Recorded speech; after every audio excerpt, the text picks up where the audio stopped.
Han logrado reventar al presidente de Argentina, Javier Milei. Entre las críticas, la oposición, la presunta traición, incluso dentro del gobierno, de sus más allegados amigos, pero sobre todo aquellos que están tratando de tener todo el poder, todo el control y lo que significa ser el presidente de Argentina en un momento en el que prácticamente le han dado todo, absolutamente todo a Estados Unidos. Vemos por supuesto cómo Milei intenta salir debajo del agua y de todos los poderes que intentan atraparlo. Todos pensábamos que iba a destruir la casta que tanto prometía durante sus discursos, durante toda su campaña. Y cuando llegó al poder, le prometió a los argentinos precisamente eso, destruir la casta política que se llevaba todo lo de los ciudadanos argentinos. Pero no fue así. Definitivamente no pudo detener a esa casta y tal parece que se está uniendo a ellos. También vamos a platicar este día acerca de Ucrania, cómo está vendiendo su herencia de la Iglesia Ortodoxa a Occidente. Pero resulta que esta herencia no es ucraniana. Es una herencia rusa. De eso vamos a platicar también acerca de cómo Milei avanza en la designación de dos jueces muy afines a la Corte Suprema de Justicia de Argentina, pero sobre todo muy afines a esa casta que tanto decía destruir. Y por supuesto, cómo va a vetar una ley aprobada por el Congreso que estaba favoreciendo o se suponía favorecería a los ciudadanos argentinos, pero prefiere vetar esta ley. De esto y mucho más para que se queden con nosotros, por supuesto, aquí en el Chapucero USA. Arrancamos rápidamente con este tema del régimen de Kiev. ¿Por qué? Resulta que el régimen de Kiev está tratando de destruir lo que se considera precisamente la historia de Rusia, porque como tal, Ucrania formaba parte de Moscú, de la Unión de Repúblicas Socialistas Soviéticas, una parte, por supuesto, y el régimen de Kiev actualmente está tratando de apoderarse de lo que algún día fue el patrimonio religioso común con Rusia. El detalle es que mientras incluso a través de las leyes quiere destruir la Iglesia Ortodoxa ucraniana que tiene como tal su origen con la rusa, prácticamente es, como dicen incluso algunos de los ciudadanos de Ucrania, se está viviendo lo mismo que en esa Alemania de la Segunda Guerra Mundial con el señor del bigotito, pero ahora es Kiev el que lo estaría como tal generando y sobre todo lo está respaldando Occidente, todos aquellos países que lucharon contra esa Alemania. Pero bueno, vamos a hablar acerca de cómo están tratando de llevarse todo el patrimonio religioso que se tiene en común con Rusia y precisamente un ucraniano daba a conocer que se está vendiendo a Occidente estos artefactos que son completamente invaluables. Los objetos históricos y culturales, incluidos los íconos ortodoxos, son sacados de Ucrania y casualmente trasladados a todos los países occidentales que lo están patrocinando, donde incluso estas naciones que se supone deberían de proteger estos objetos históricos e invaluables, los están vendiendo. Porque si quieren seguir ayudando a Ucrania, tienen que conseguir recursos económicos. Y qué mejor que vender estos artefactos que provienen de esa Rusia que ahora quieren destruir. Roman Lunkin, el director del Centro de Estudios de Religión y Sociedad del Instituto de Europa de la Academia de Ciencias de Rusia, dio a conocer precisamente esto. A través de una entrevista, él dijo que no es racional y mucho menos ético tratar el patrimonio de esta nación de esa manera. El año pasado, los íconos bizantinos, los más raros del siglo VI y VII, fueron trasladados en secreto en completo secreto desde el territorio de Ucrania y lo llevaron a Francia bajo el pretexto de cuestiones de seguridad y casualmente luego los expusieron en el Museo del Louvre en París. Se supone que llegaron 16 objetos de valor incalculable a Francia a través de Polonia y Alemania. Si solo llegaron 16 objetos, posiblemente algún par se quedó entre Polonia y Alemania. Se repartieron el botín, por supuesto. Lo esencial de todo este asunto, y lo estaba platicando en mi canal Gaby López Informa, es quién realizó esta misión ultra secreta. Todo fue a través de una asociación que precisamente lo patrocina, por así decirlo, un alto empresario y relativamente político, no tiene la etiqueta, pero está muy involucrado en la política, un alto empresario, pero sobre todo un coleccionista de arte estadounidense.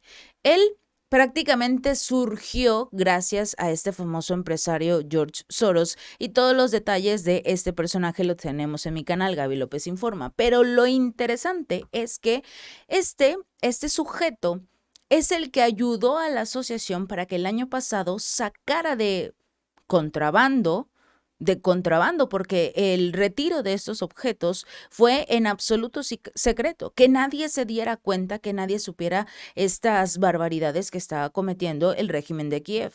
Lo esencial de todo este asunto es que estos íconos cristianos ortodoxos fueron regalados al jefe de la misión eclesiástica rusa en Jerusalén por el monasterio del Sinaí de Santa Catalina.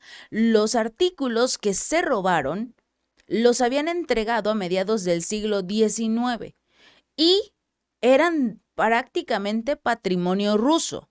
Que se encontrara en manos de como tal Ucrania es una situación diferente, porque finalmente forma parte del mismo grupo, de la misma religión que es esta Iglesia Ortodoxa de Ucrania, que precisamente sigue los pasos de la Iglesia de Rusia.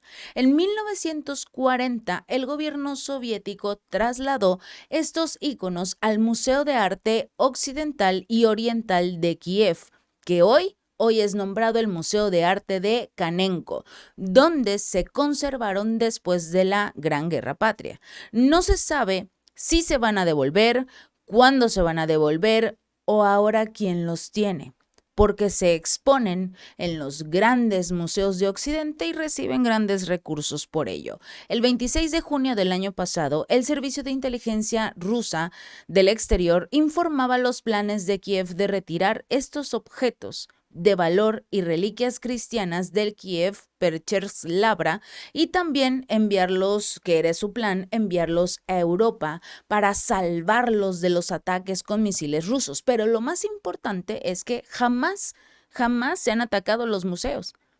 Rusia, si hay algo que ha demostrado, es que todos y cada uno de sus ataques son completamente precisos. A pesar de que intentan hacerle creer a la sociedad, al mundo en general, las fuerzas rusas no están apuntando a instalaciones civiles, y mucho menos a los lugares que ellos, incluso los rusos, consideran sagrados ortodoxos. Si son un país que, digamos, tiene muy firme su religión, por supuesto que no van a atacar estos lugares, pero con el pretexto de que quizás, porque ahora es la iglesia ucraniana, entonces recibirían ataques y misiles, pero no ocurrió. Y aún así se han robado todas estas piezas. Pero hay algo más sobre lo que está haciendo Kiev. No solo está destruyendo su patrimonio y sobre todo con el afán de Occidente de mantener todos y cada uno de los valiosos objetos, no solo de Ucrania, sino de todas partes del mundo, bajo los auspicios de la Alianza Internacional para la Protección del Patrimonio en Zonas de Conflicto. Esta alianza es la que les comentaba, precisamente la encargada de este multimillonario estadounidense. Y no solo él, sino por varios varios multimillonarios estadounidenses que casualmente también tienen su, digamos, su colección privada. Muchos de los objetos que se llevaron, que son de un valor no solo incalculable en forma monetaria, sino también por la historia y lo que representan en la cultura, en la religión, tanto ucraniana como rusa. Estos objetos han sido robados, esa es la palabra. Por mucho que se describan como los guardianes de los objetos de valor incalculable de estos países, por hablar de la cultura o la religión, es un robo, es un robo. Y como lo dijo María Zaharova cuando le cuestionaron este tema, estos países occidentales han robado los bienes nacionales de todo el mundo.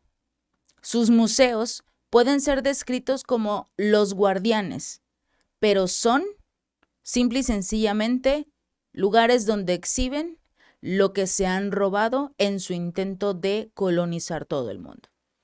Como se puede ver en exposiciones sobre Egipto, en el Reino Unido, en Francia, en otros países donde hay artículos de América Latina, de México, simple y sencillamente exponen lo que se llevan, lo que se han llevado durante años. Y si no se evita, van a seguir exponiendo lo que se roben actualmente. Pero bueno, vamos a hablar ahora de otro tema rápidamente, y es precisamente la situación que se vive en Argentina. Vamos a entrar de lleno con esta primera parte del tema de Argentina, porque Javier Milei tiene problemas. Javier Milei tiene problemas en toda la expresión de la palabra.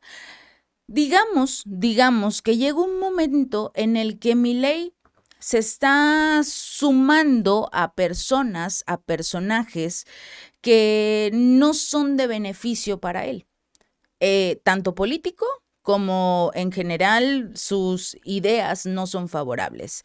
Precisamente el Senado acaba de comenzar a tratar los pliegos de los candidatos a integrar el máximo tribunal de este país, y en lugar de nombrar a personas que estén pues debidamente preparados, que no tengan escándalos, que tengan todos los estudios, que realmente quieran ver por lo que es la justicia del país y que sean completamente rectos en su, pues en su pensar, en la forma en la que van a trabajar en este máximo tribunal, deben ser personas intachables. Así debería ser un máximo tribunal. No colocar a tus amigos. El problema es que Javier Milei está haciendo hasta lo imposible, todo lo que sea necesario para colocar a sus amigos. Está apostando porque dos jueces de la Corte Suprema de Justicia sean los nuevos, no solo candidatos, sino que ya tomen el cargo. Ha iniciado el tratamiento legislativo. El oficialismo también necesita conseguir que 2/3 de los senadores acompañen los pliegos de los magistrados que él propone. Y de lograrlo, pondría prácticamente a este organismo a su entera disposición, por así decirlo. Y ya no serían incluso capaces de frenar cualquier medida, todo el programa que está tratando de hacer como tal Javier Milei en su sistema económico. Lo habíamos estado platicando. El detalle de Milei es que no le importa tanto la política, no le importa tanto las personas que lleguen o aquellos que van a tener el control, siempre y cuando el programa económico que tiene, todas las estrategias que le presentó a la sociedad para llevar a Argentina a una economía más elevada, no están funcionando porque precisamente las personas que colocó no están muy a su favor, prefieren quedarse los recursos ellos. La discusión es completamente trascendental. De la Corte depende la supervivencia del megadecreto de necesidad y urgencia que fue firmado en diciembre, mediante el cual Milei derogó y modificó centenares de leyes sin aval legislativo.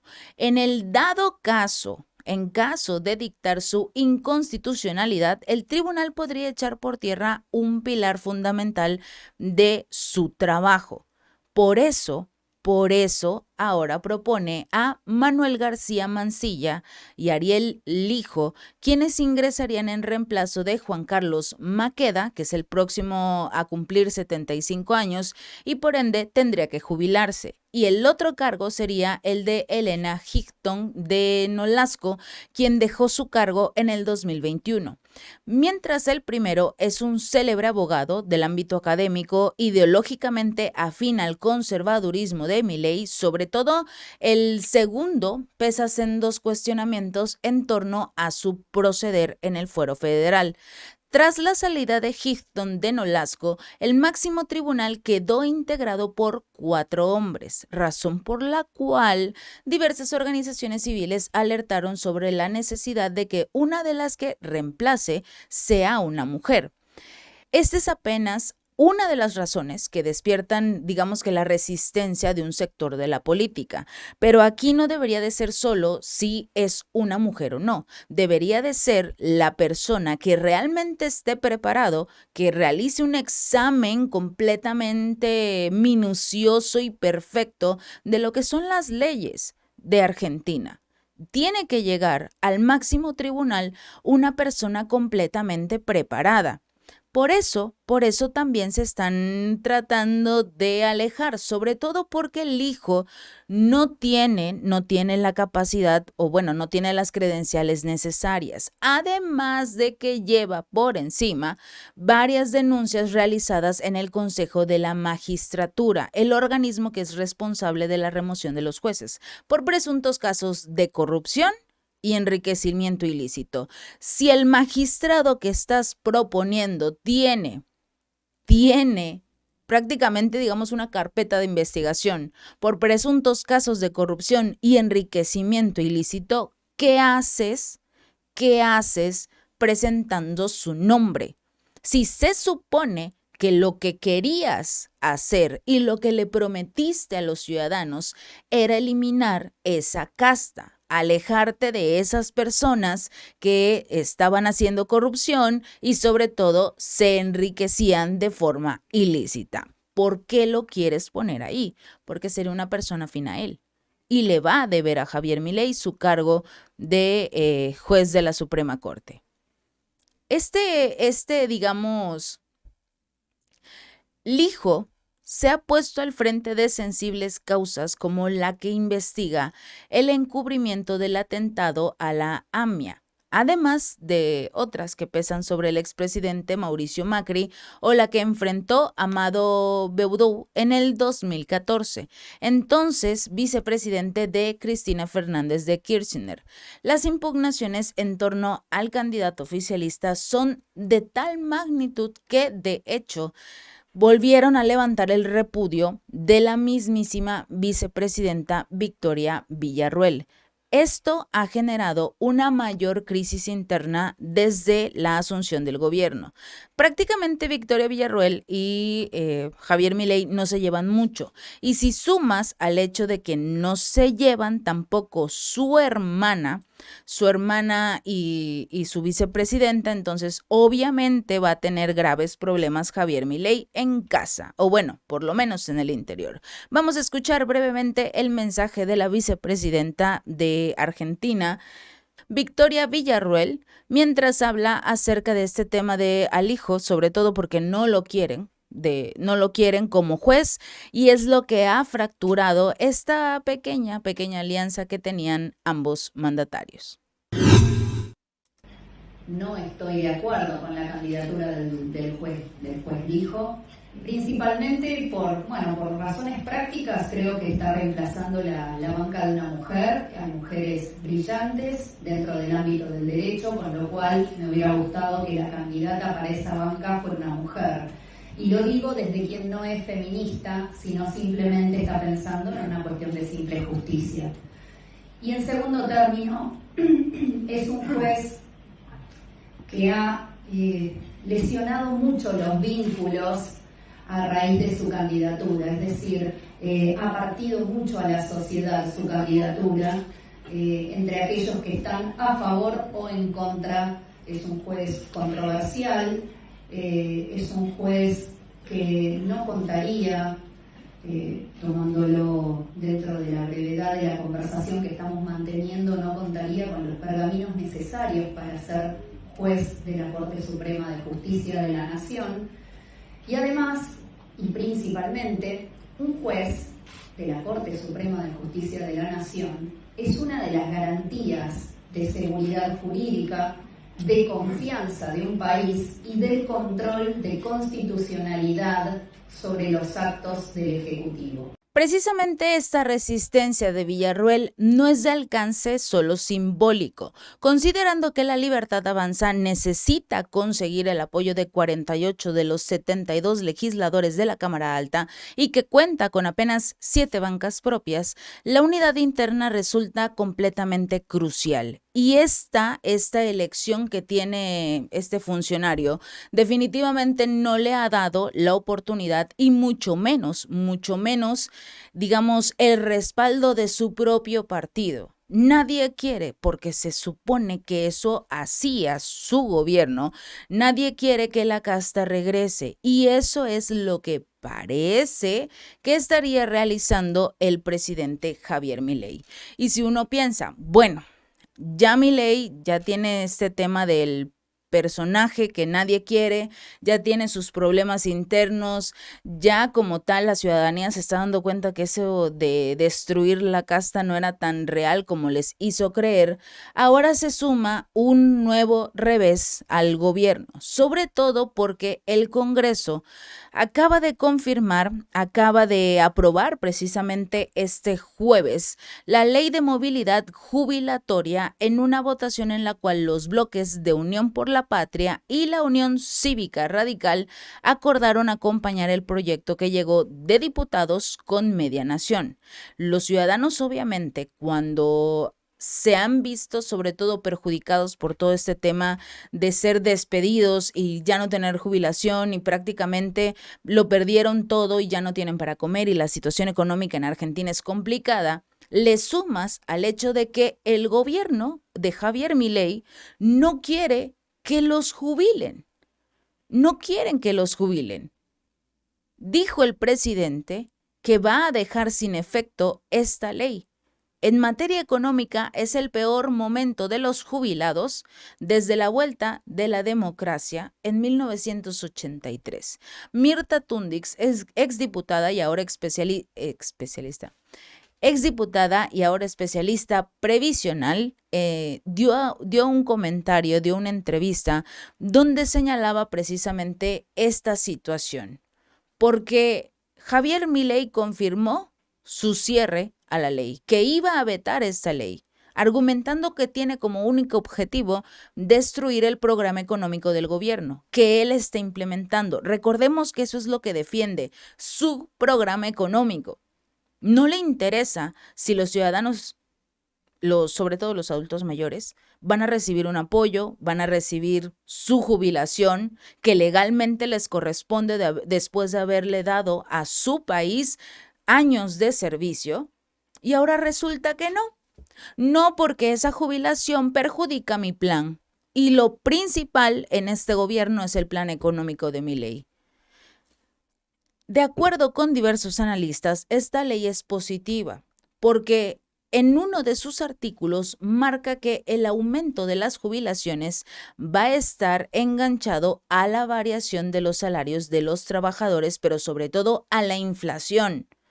Establece que el haber mínimo nunca puede ser inferior a la canasta básica alimentaria. Esto no se respeta hasta ahora. Los jubilados van a pasar a cobrar 70,000 pesos, que son aproximadamente $72 al cambio oficial.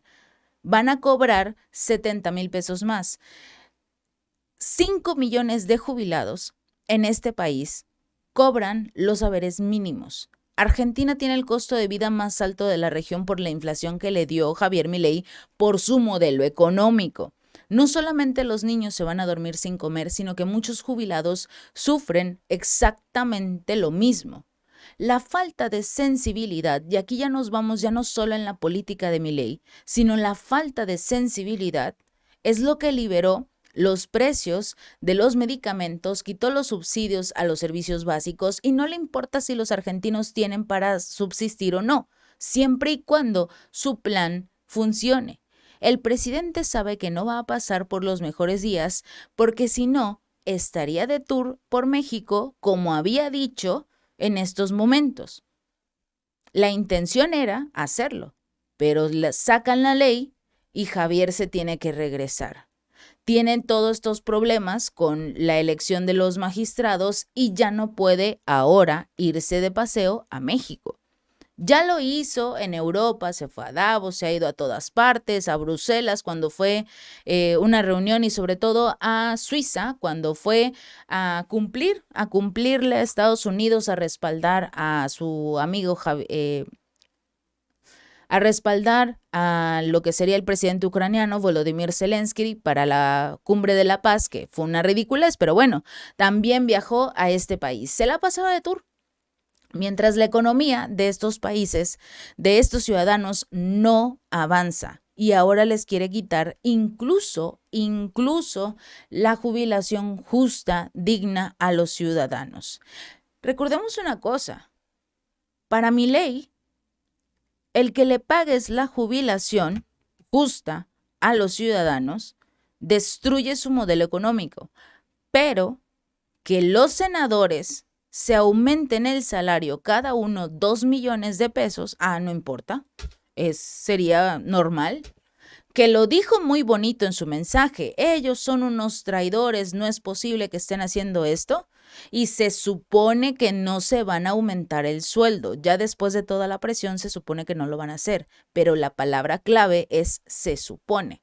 No sabemos si se van a dar un bono extra o algún regalito cada uno de ellos mensualmente, por supuesto, para alcanzar la cantidad que todos deseaban, 9,5 millones de pesos, que son aproximadamente $9,500 con la conversión actual.